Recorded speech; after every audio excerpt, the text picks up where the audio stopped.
बिस्मिल्लाहिर्रहमानिर्रहीम। अस्सलाम वालेकुम माय यूट्यूब फैमिली। तो कैसे हैं आप सब? उम्मीद है कि आप सब खैरियत से होंगे। तो मैं भी अल्हम्दुलिल्लाह बिल्कुल खैरियत से हूँ। तो आज हम बनाने जा रहे हैं बीफ मसाला कलेजी। बहुत ही मज़ेदार और बहुत ही परफेक्ट रेसिपी है। तो सेम रेसिपी को फॉलो करते हुए आप मटन की कलेजी भी बना सकते हैं। तो चलिए जल्दी से वीडियो स्टार्ट करते हैं। तो जी यहाँ पे हमने सबसे पहले एक कढ़ाई ले ली है। इसके अंदर हम घी शामिल करेंगे। तो घी को आपने यहाँ पे इस्तेमाल करना है। अगर आप इसको बहुत ही इसका लाजवाब टेस्ट चाहते हैं तो आप इसमें घी शामिल करेंगे, क्योंकि बहुत सी सारी ऐसी रेसिपीज़ होती हैं जिनमें ऑयल से वो टेस्ट नहीं आता जो घी इस्तेमाल करने से आता है। तो यहाँ पे हमने इसके अंदर तकरीबन हाफ़ कप के करीब घी ऐड किया है। मेरे पास यहाँ पे 1 kg बीफ कलेजी है। तो उस हिसाब से मैंने यहाँ पे 2 अदद दरमियाने साइज़ के प्याज ऐड किए। प्याज को आपने किसी भी चॉपर में दरदरा सा चॉप कर लेना। बिल्कुल आपने इसका पेस्ट नहीं करना और ना ही इसको बहुत ज़्यादा बारीक आपने करना है। तो प्याज़ों को हम यहाँ पे लाइट गोल्डन करेंगे। बहुत ज़्यादा डार्क आपने प्याज़ों को नहीं करना। तो ये देखिए बहुत प्यारा सा हल्का सा गोल्डन कलर आ चुका है। तो अब हम इसके अंदर अदरक और लहसुन का पेस्ट ऐड करेंगे। मैंने यहाँ पे तकरीबन 1 चम्मच अदरक लहसुन का पेस्ट ऐड किया है। तो इसको अच्छे से हमने यहाँ पे थोड़ी देर के लिए इसको फ्राई कर लेना है।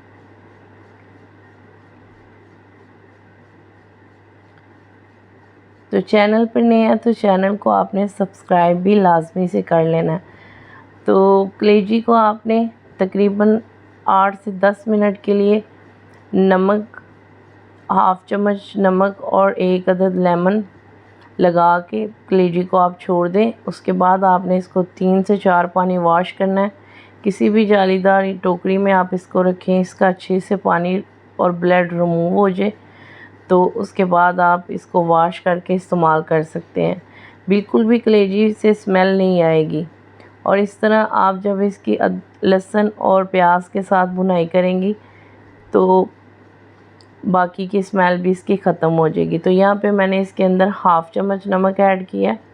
आप नमक अपने हिसाब से ऐड कर सकते हैं। और 1 चम्मच का तीसरा हिस्सा मैंने इसके अंदर हल्दी ऐड की है। और 1 चम्मच हम इसके अंदर खाने का जो बड़ा चम्मच है वो मैं इसके अंदर सुरख मिर्च ऐड करूँगी।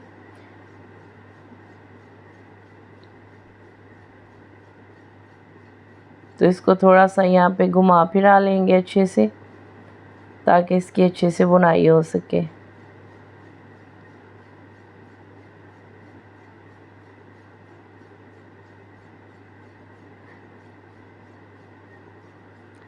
तो जी हमारे चैनल पे आपको बहुत ही मज़े की पंजाबी खानों की रेसिपीज़ मिलती रहेंगी। तो आप चैनल को ज़रूर सब्सक्राइब कर लें। तो यहाँ पे मैंने 3 अदद दरमियाने साइज़ के टमाटर, जिनको मैंने बिल्कुल बारीक से काट लिया है, तो वो ऐड कर दिए हैं। अब हम इसको थोड़ी देर के लिए रख देंगे ताकि कलेजी जो है वो अपना पानी अच्छे से छोड़ दे। तो ये देखिए जी हमने इसके अंदर पानी ऐड बिल्कुल नहीं था किया। तो उसके बाद यहाँ पे तकरीबन हाफ़ ग्लास हम इसको पानी लगा के कवर कर देंगे। अच्छा, पानी लगाने से ये होगा कि इसका मसाला जो ग्रेवी है वो बहुत ही स्मूथ और सिल्की बिल्कुल मज़े का बनेगा। सारी चीज़ें जो है इसमें अच्छे से घुल मिल जाएंगी। तो इस वजह से पानी आपने लाजमी से इसमें लगा लेना है, तकरीबन हाफ़ ग्लास। तो माशाल्लाह से ये बहुत ही अच्छी इसकी ग्रेवी बन के तैयार हो जाएगी। तो जी यहाँ पे हम इसके अंदर थोड़ा सा सब्ज़ धनिया ऐड करेंगे और इसके साथ ही हम इसके में शामिल करेंगे 3 से 4 अदद कटी हुई सब्ज़ मिर्चें। ये दोनों चीज़ें बहुत ही ज़रूरी हैं, बहुत अच्छा टेस्ट आता है इसके साथ। तो ये देखें जी लुक वाइज भी माशाल्लाह से मसाला इसका बहुत ही मज़ेदार सा बना है। तो वीडियो अच्छी लगी है तो आपने जल्दी से लाइक भी कर देना है।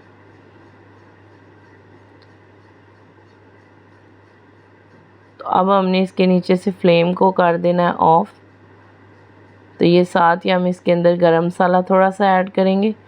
अच्छा जी, ये गरम मसाला मैं बताती चलूँ कि ये सिर्फ़ और सिर्फ काली मिर्च, ज़ीरा और जो है साबुत धनिया वही कुटा हुआ है। तो इसको हमने तकरीबन तो मसाले को हमने बिल्कुल फ्रेश पीसा है, तो इससे ज़रा खुशबू बहुत अच्छी आती है। तो आप भी कोशिश किया करें जब भी इस तरीके से रेसिपी कोई भी अच्छा सा खाना बनाएं तो मसाले को ताज़ा और फ्रेश बनाएं ताकि उसकी खुशबू जो है वो सालन में बहुत बेहतरीन आए। तो ये लीजिए माशाल्लाह से कलेजी मसाला बन के तैयार हो चुका है। तो यहाँ पे आपसे इजाज़त चाहते हैं, तो आपसे मिलेंगे एक नेक्स्ट वीडियो में। तब तक के लिए अल्लाह हाफ़िज़। दुआओं में याद रखिएगा, अपना बहुत सारा ख्याल रखिएगा।